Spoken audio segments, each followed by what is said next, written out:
नमस्कार, जय माता दी। मन्नू ज़िंदगी यूट्यूब चैनल में आप सभी का स्वागत है। फ्रेंड्स, हम जानेंगे कन्या पूजन में रखें इन बातों का विशेष ध्यान तो माँ दुर्गा का मिलेगा आशीर्वाद।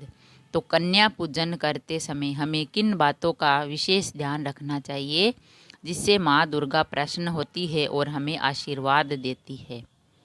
सभी में नवरात्रि के पर्व को बहुत ही खास मानते हैं। नवरात्रि का पर्व माता रानी का पर्व होता है। यह पर्व 9 दिन तक चलता है। तो चैत्र नवरात्रा का आरंभ 22 मार्च यानी बुधवार से हुआ था और इसका समापन 30 मार्च यानी कल रामनवमी के शुभ दिन पर ही होगा। नवरात्रि का त्योहार माँ दुर्गा की आराधना व पूजा के लिए उत्तम माना जाता है। यह पूरे 9 दिनों तक चलता है। 9 दिनों तक माता की अखंड ज्योति होती है। 9 दिन तक नवरात्रि का व्रत किया जाता है और माँ का आशीर्वाद लिया जाता है, जिसमें अष्टमी और नवमी का खास महत्व होता है।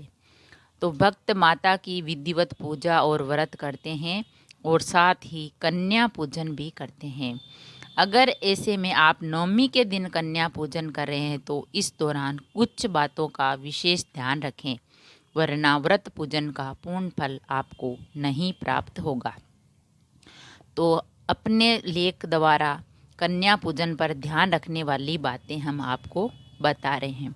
कन्या पूजन में रखें इन बातों का विशेष ध्यान। अगर आप चैत्र नवरात्रि की नवमी पर कन्या पूजन कर रहे हैं तो इस बात का ध्यान रखें, कन्याओं की आयु 2 से 10 साल तक ही होनी चाहिए। साथ ही कन्याओं की कुल संख्या 9 होनी चाहिए। वही 9 कन्याओं के साथ एक लड़का होना चाहिए, जिसे बटुक भैरव का रूप माना जाता है। हमेशा ही कन्या पूजन में कन्याओं को हलवा, चने के साथ पूड़ी, खीर, सब्जी जरूर परोसें और इसके साथ ही कन्याओं को भोजन करने के लिए ज़बरदस्ती ना करें। वे जितना खाना खाए उतना ही उनको खाने दें।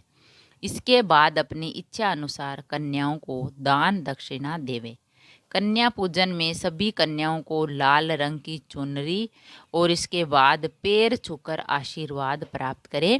कन्याओं के पैर छुएं क्योंकि वह माता का रूप होती है और आशीर्वाद प्राप्त करें।